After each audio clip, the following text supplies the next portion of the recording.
नमस्ते सबैजनालाई स्वागत छ मेरो युट्युब च्यानल लोकसेवा गाइडमा। आज चाहिँ हामी यो मौलिक हकहरू याद गर्ने सूत्रहरूको बारेमा पढाइरहेका थियौँ र आज चाहिँ यसको पार्ट 2 लिएर आएको छु र यो पार्ट चाहिँ फाइनल पार्ट हुनेछ। आज भने हामी बाँकी रहेका जो मौलिक हकहरू थिए धारा 30 देखि अथवा 29 देखि धारा 47 सम्म जो मौलिक हकहरू बाँकी रहेका थिए याद गर्न, त्यो हकहरूलाई चाहिँ आजको भिडियोमा सूत्र बनाएर चाहिँ हामी सजिलो तरिकाले याद गर्नेछौँ। र च्यानलमा नयाँ हुनुहुन्छ भने कृपया च्यानललाई सब्सक्राइब गरिदिनु होला र अन्त्यसम्म भिडियोलाई हेरेर साथ दिनु होला। र आजको भिडियोमा चाहिँ स्टार्ट गर्न चाहन्छु। र आज पहिलोमा हाम्रो फर्स्ट फेज र सेकेन्ड फेज चाहिँ सकियो र यो चाहिँ हाम्रो अब थर्ड फेज हुनेछ। धारा 29 देखि 37 सम्म थर्ड फेज र त्यसपछिको बाँकी चाहिँ लास्ट फोर्थ फेज हुनेछ हाम्रो। र थर्ड फेजमा चाहिँ हेरौँ आज फेज 3। हाम्रो फेज 3 मा चाहिँ हामीले धारा 29 देखि धारा 37 सम्म याद गर्नेछ फेज 3 मा है। ल अब यसको लागि सूत्र छ, यसको सूत्र रहेको छ जस्तै अब हामीले अस्ति पनि एउटा सूत्र बनाएका थियौँ। त्यसलाई चाहिँ सूत्र भन्दा पनि त्यसलाई स्टोरी एज्युम गरेर बनाउने हो। त्यसै गरी अस्तिकै स्टोरीलाई हामीले कन्टिन्यू गर्नेछ। अस्तिको सूत्र हामीले के बनाएका थियौँ भने 20 वर्षको न्यायाधीशले 21 वर्षको अपराधीलाई यातना दिएर निवारक नजरबन्दमा राखी त्यसपछि के गरेको थियो, उसलाई छुवाछुत गर्यो अनि त्यसपछि सम्पत्ति लुटेर उसलाई चाहिँ धार्मिक स्थलमा लगेर चाहिँ सूचनालाई गोप्य गरेको थियो। अब चाहिँ त्यो स्टोरी पछि फर्दर चाहिँ के भएको होला त, फर्दर चाहिँ के भएको होला त्यसलाई हामीले एज्युम गरेर चाहिँ आजको फर्मुला बनाउनेछौँ। र त्यसपछि चाहिँ के भएको होला अब हामीले त्यसको अनुसार एउटा सूत्र बनाएका छौँ। यो सूत्र पढ्यो भने हजुरलाई थाहा भइहाल्छ, कृपया ध्यान दिनु होला। सूत्र रहेको छ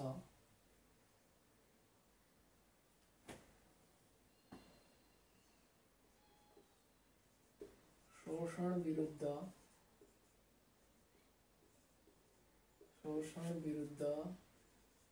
लड्नका लागि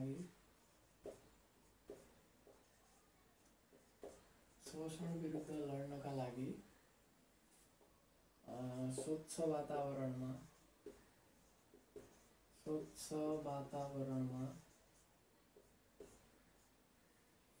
शोषण विरुद्ध लड्नका लागि स्वच्छ वातावरणमा शिक्षा, भाषा, रोजगार र श्रम प्राप्त गरी शिक्षा, भाषा, रोजगार र श्रम प्राप्त गरी स्वास्थ्य परीक्षण गराउँदा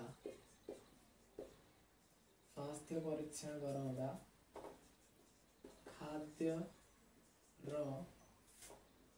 आवासको कमी देखियो।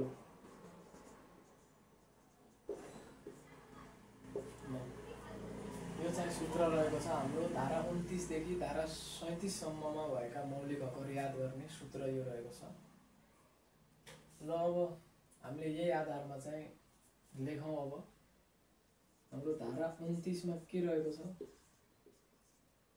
धारा 29 मा अब शोषण विरुद्ध लड्नका लागि भनेको छ। मतलब धारा 29 मा चाहिँ शोषण विरुद्धको हक,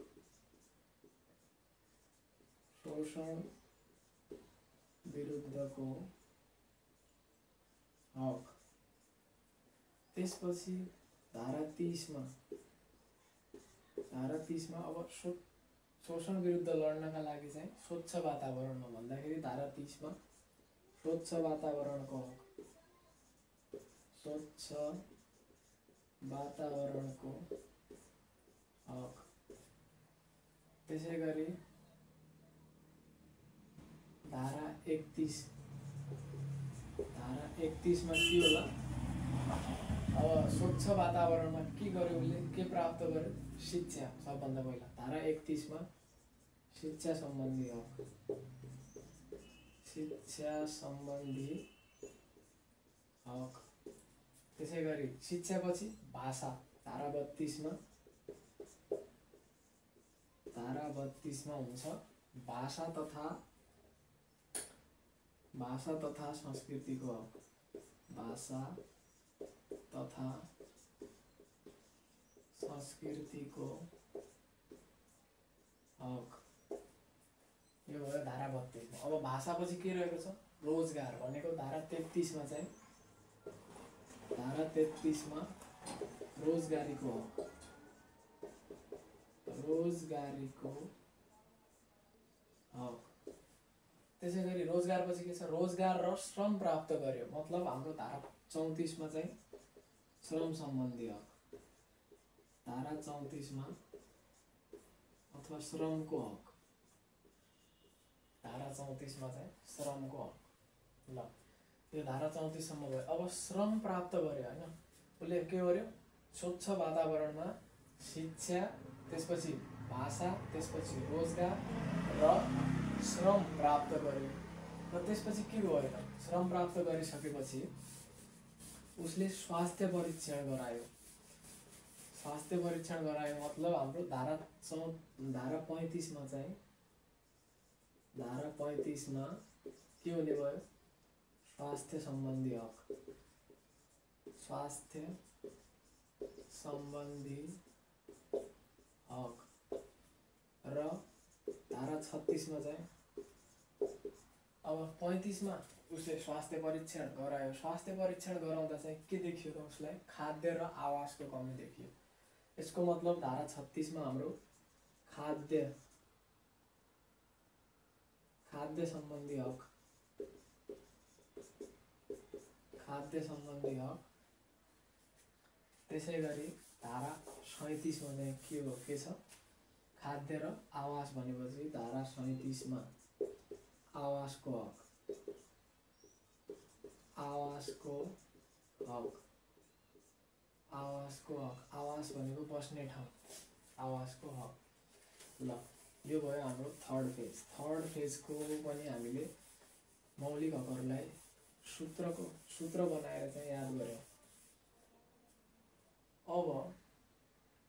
अब आउँछ हाम्रो फोर्थ फेज अथवा लास्ट फेज, मौलिक हकहरूको लास्ट फेज।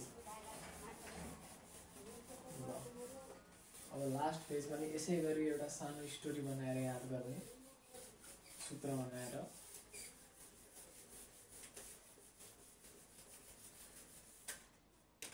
अब लास्ट फेजमा फेज 4, लास्ट अथवा फेज 4,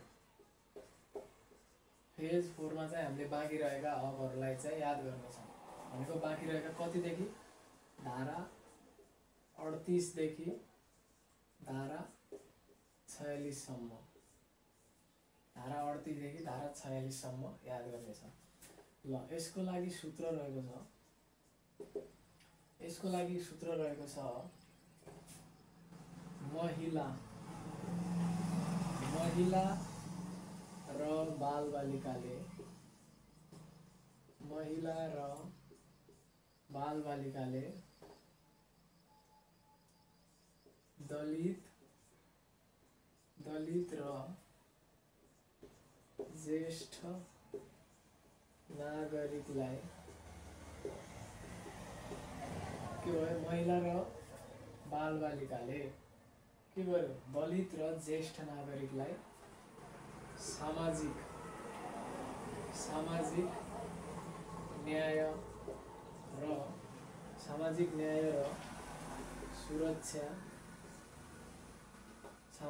र सुरक्षा प्रदान गरी भन्नुभन्दा पनि हामी के भनौँ भने दलित र ज्येष्ठ नागरिकलाई सामाजिक न्याय र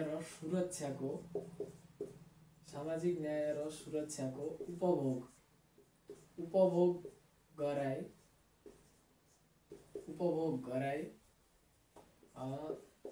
देश निकाला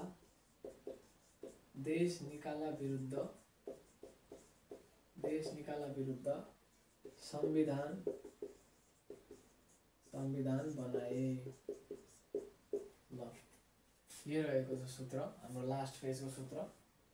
अब यसलाई पनि एउटा स्टोरी एज्युम गर्न सकिन्छ। के गर्यो भन्दाखेरि महिला र बालबालिकाले चाहिँ दलित र ज्येष्ठ नागरिकलाई सामाजिक न्याय र सुरक्षाको उपभोग गराए। के गराए? महिला र बालबालिकाले कसलाई? दलित र ज्येष्ठ नागरिकलाई चाहिँ सामाजिक न्याय र सुरक्षाको उपभोग गराए। र त्यसपछि के गराए? देश निकाला विरुद्ध चाहिँ संविधान बनाए। बस यति रहेको छ। अब यसै आधारमा हामी लेख्दै जाउँ धारा अनुसार मौलिक हक। अब धारा 38 मा के होला? महिला भन्दाखेरि महिलाको हक। धारा 38 मा महिलाको हक। त्यसै गरी धारा 39 मा महिला र बालबालिकाले भन्दाखेरि बालबालिकाको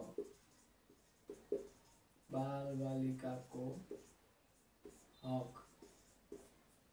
त्यसपछि कसलाई त? दलित र ज्येष्ठ नागरिकलाई भन्दाखेरि दलित। धारा 40 मा चाहिँ दलितको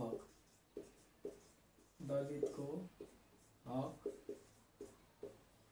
त्यसपछि धारा 41 दलित र ज्येष्ठ नागरिक भन्दाखेरि हाम्रो 41 मा आयो ज्येष्ठ नागरिकको हक।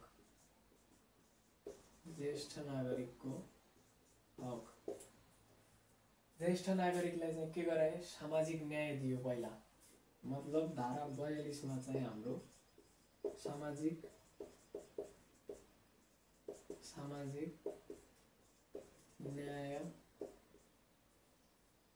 सामाजिक न्यायको हक।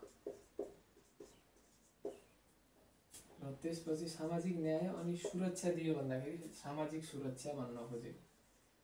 धारा 43 मा के हुने भयो? सामाजिक न्याय र सुरक्षा भन्दाखेरि धारा 43 मा सामाजिक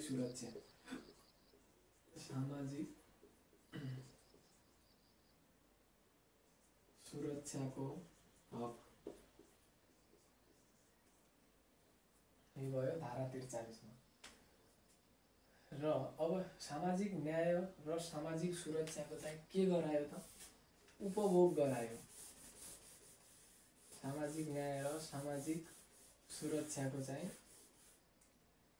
उपभोग गरायो भन्न खोजेको। अब धारा 44 मा चाहिँ उपभोक्ताको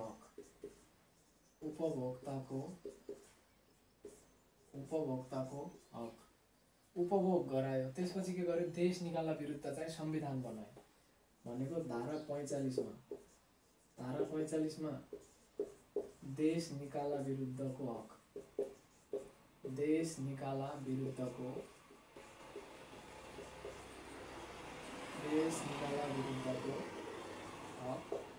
र अन्तिममा धारा 46 मा चाहिँ देश निकाला विरुद्ध चाहिँ के बनायो? संविधान बनायो भन्दाखेरि संवैधानिक उपचारको हक। यो अन्तिम धारा 46 मा संवैधानिक उपचारको हक रहेको। ल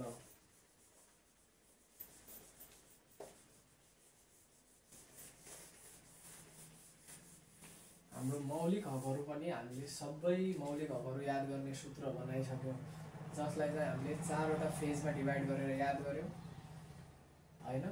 र अब चाहिँ केही साथीहरूलाई यो याद भइसकेको पनि होला र केही साथीहरूले यसलाई अब एउटा स्टोरी एज्युम गरेर चाहिँ याद गर्यो भने एकदमै छिटो याद हुने भएकाले हामीले चाहिँ स्टोरीहरू बनाएर चाहिँ यो सूत्र स्टोरी मार्फत चाहिँ सूत्र बनाएर यो याद गर्न सजिलो होस् भनेर चाहिँ यो सूत्र बनाएका हौँ।